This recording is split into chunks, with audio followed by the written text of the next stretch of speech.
Saturn, which is the ruler of Capricorn, has been in Aquarius since December 17th. And it's also been aligned or conjunct with Jupiter for quite a while. And Jupiter is also in Aquarius now since December 19th. So both of these giants will stay within 5 degrees of each other until the end of January. So they will have this very close alignment until the end of January 2021. Now, the great conjunction between Jupiter and Saturn was exact on December 21st. And this is collectively a new beginning towards building long-term structures on foundations that will ultimately bring about an expansion for all of humanity. And we're slowly learning, and this has been going on, for years already, but we're slowly learning as a collective to choose from love rather than fear. And this is sort of like, it's a process, right? Especially on the collective level, it's a process. It's like sometimes it feels like 2 steps forward, 1 step back, or 1 step forward, 2 steps back. But we're still making progress here with this. We are, even collectively speaking, we are learning more and more to choose from love rather than fear. And we are more powerful than we realize. Each one of us is more powerful than we realize, especially when we come together and we work together and we bring our own individual juices to something that creates a common goal. Now, since this is the beginning of a 20-year social economic cycle, we need to plan for the collective long game. Because this is like an arc that we're now going to be journeying together collectively for the next 20 years. Now, evolution happens when we each bring our individual best selves to a collective effort, right? Now, an open heart and mind makes this process not only more pleasant, but it also makes this process faster. So as an individual, what you can do is you can really focus on continuously bring this open heart and this open mind to this process, even if the process is not moving fast enough for you sometimes. Continue to bring an open heart and an open mind to the process so that even just one particle of the collective effort is making sure that this can be a more pleasant experience. Now, our inventions and unusual approaches need to focus on long-term sustainability and group consciousness. And that's connected to that Aquarian component. And this is how we will grow and expand as people over the next 20 years. So make sure that whatever you're envisioning, whatever you're approaching when it comes to a new vision for the world, a new future for the world, make sure that it's something that is sustainable and something that really supports group consciousness. So ask yourself, what will be my contribution to this 20-year cycle? And how can I make a difference in my own communities? And remember, communities don't have to be large. They can be small communities. They can be, just your circle of friends, your circle of people that you interact with, but it can also be a large community, like the community of astrology, for example. That's a larger community. And how could I get involved and be a part of this new future? What will it take to keep my heart and my mind wide open over these next 20 years? And how can I bring my unique self to the table? So these are all really wonderful questions that we can ask ourselves with this Saturn-Jupiter conjunction in Aquarius, and in particular until the end of January, as these two planets are still moving very, very closely together. Now, there is one little obstacle that will become more and more apparent over the next year, over 2021, which is that Uranus, which is the ruler of Aquarius, is currently in Taurus, And Taurus is a fixed sign, just like Aquarius, which means that they are squaring each other. And so Jupiter and Saturn in Aquarius are squaring Uranus in Taurus. And in particular, Saturn. Saturn is going to be squaring Uranus and Taurus over the whole of 2021. And a square invites us to find creative solutions and to stretch ourselves and grow beyond our past capabilities. And so we're really needing to learn, how can we be bigger and better than what we've been up until now?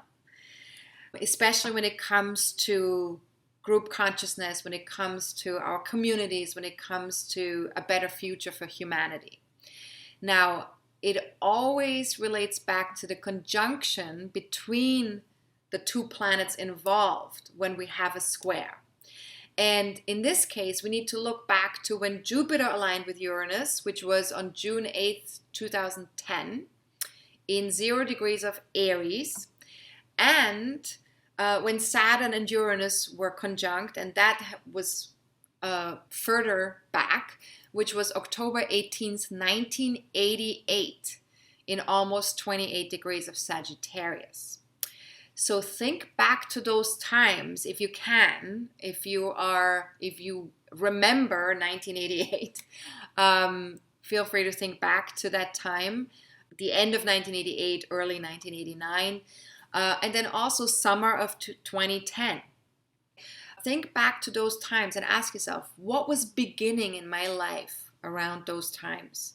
And what did I intend for humanity or for certain communities in my life? How did I want to make a difference?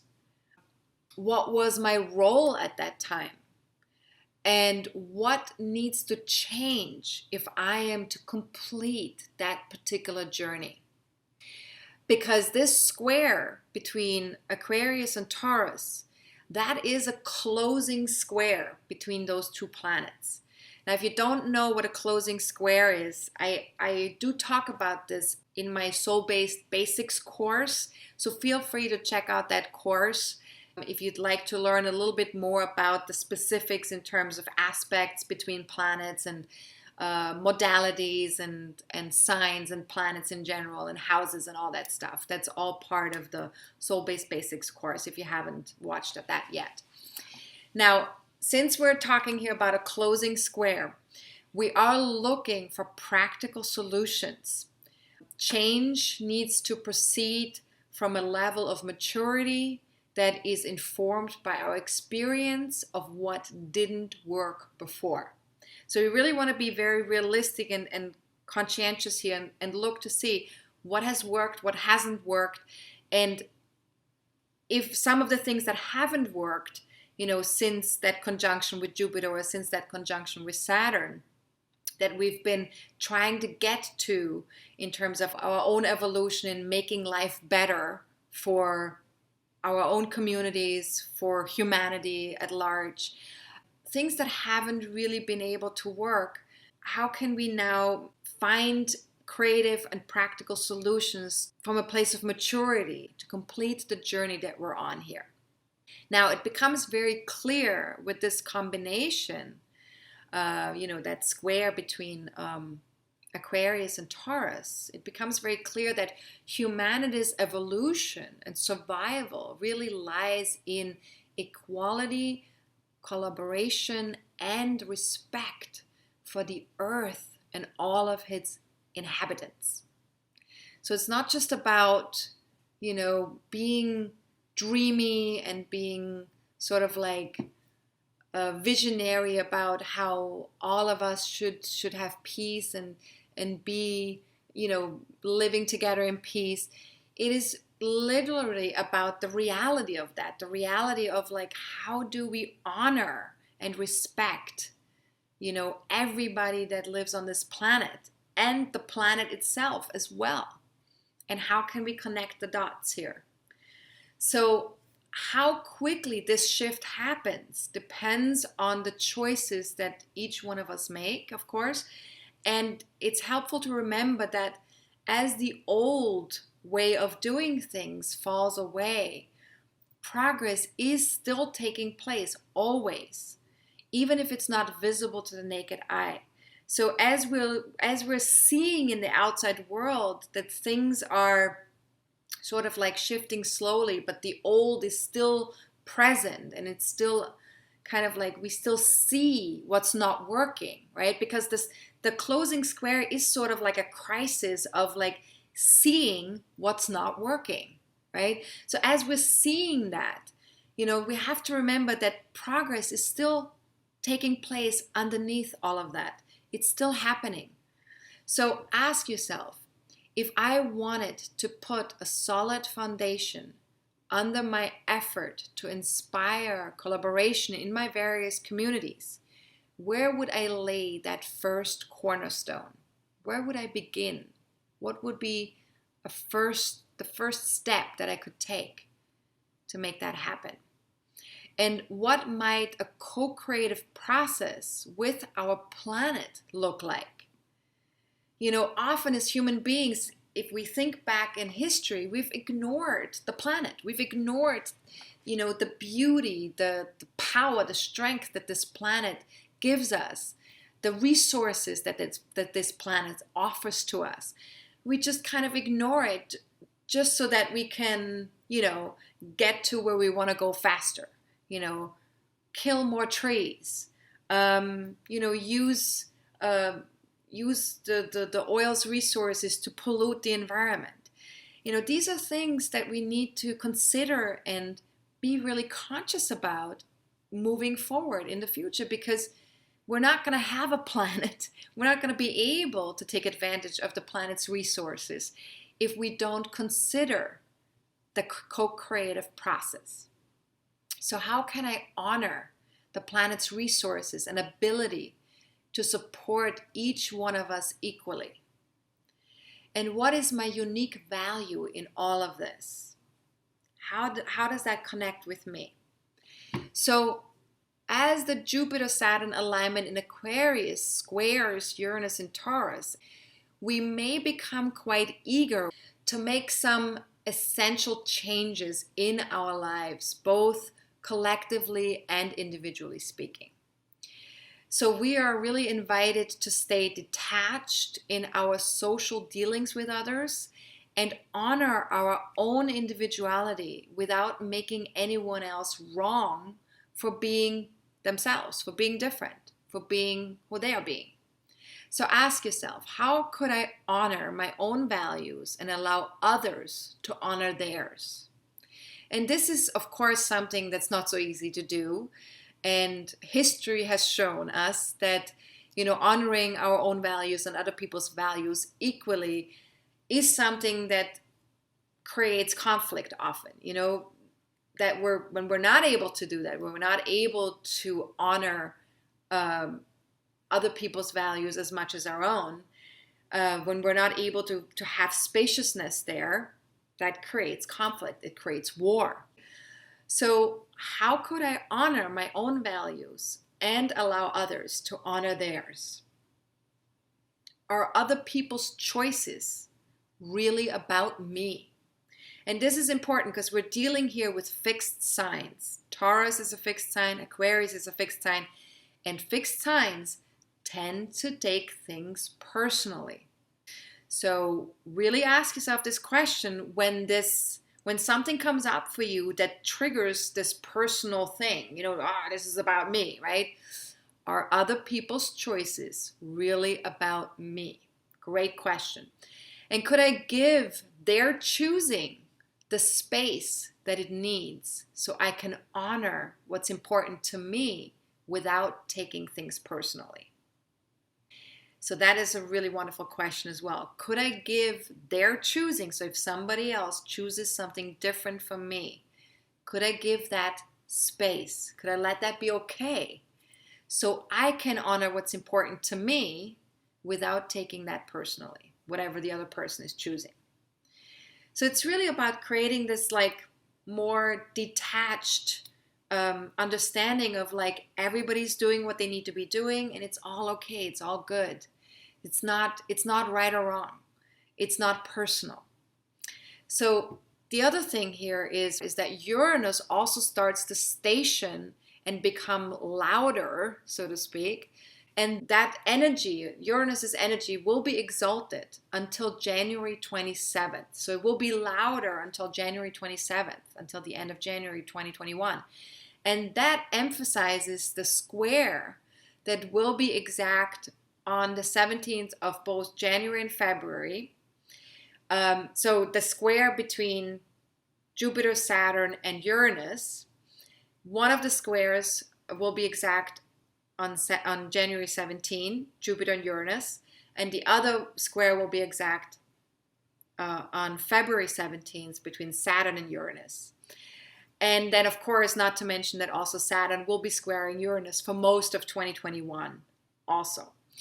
Now, in our next monthly forecasting forum on January 8th, we will be taking a look ahead at the whole year to gain some perspective and to get an overview of what's to come. So what can we expect in 2021? What are the energies to watch out for, and which are the ones that we can get excited about? For example, what can we expect with this potent Saturn-Uranus square in Aquarius Taurus for most of 2021? What happens when Mars joins in while transiting through Taurus, Leo, and Scorpio, which are all the fixed signs, right, in January, July, and November? Because, of course, Mars tends to trigger things. It's like a trigger point. So what can we expect at those times?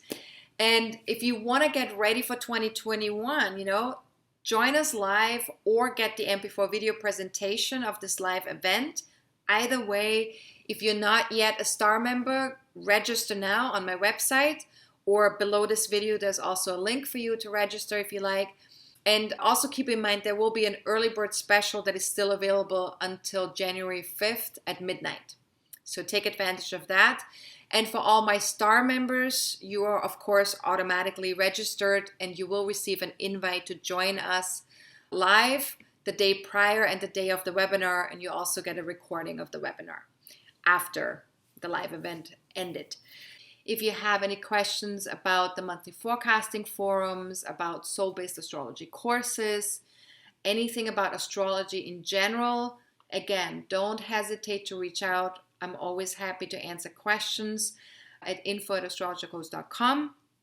If you have any personal questions, please either ask them during the monthly forecasting forums or book a one-on-one reading via my website.